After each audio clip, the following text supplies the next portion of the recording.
சென்னை எழும்பூரில் உள்ள மாவட்ட கல்வி அலுவலகத்தை முற்றுகையிட்டு ஆசிரியர்கள் போராட்டத்தில் ஈடுபட்டு வருகின்றனர். தகவல்களை வழங்குவதற்காக செய்தியாளர் சந்தானம் இணைப்பில் இருக்கிறார். சந்தானம், ஆசிரியர்கள் தரப்புல என்னென்ன கோரிக்கைகள் முன்வைக்கப்படுது, எவ்வளவு ஆசிரியர்கள் போராட்டத்தில் பங்கேற்றிருக்காங்க, என்ன விவரம்?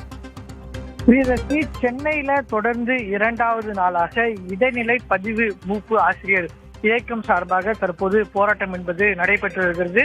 நேற்று காலை சென்னை நுங்கம்பாக்கத்தில் இருக்கக்கூடிய டிபிஐ வளாகத்தில் முற்றுகையிடும் போராட்டம் நடைபெற்ற போது கைது செய்யப்பட்டனர்.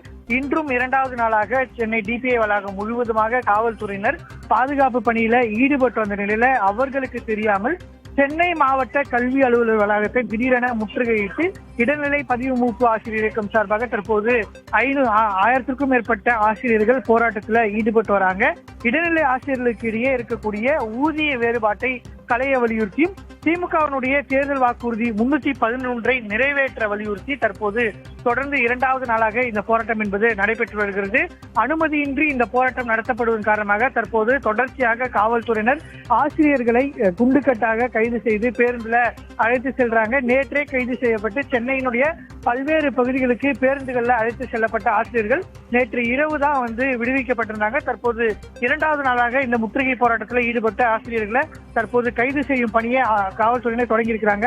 நுங்கம்பாக்கம் டிபிஐ வளாகத்தில் ஆசிரியர்களை கைது செய்ய தயாராக போலீசார் இருந்த நிலையில திடீரென எக்மோர் பகுதியில் இருக்கக்கூடிய சென்னை மாவட்ட முதன்மை கல்வி அலுவலகத்தை ஆசிரியர்கள் முற்றுகையிட்டதால காவல்துறையினர்களுக்கு தகவல் தெரியாத காரணமாக அனைவருமே இந்த வளாகத்துக்குள்ள புகுந்து தற்போது அமர்ந்து தர்ணா போராட்டத்தில் ஈடுபட்டு வராங்க.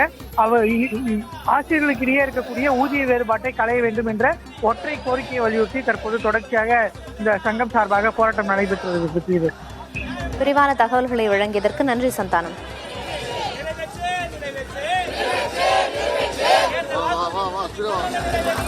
வா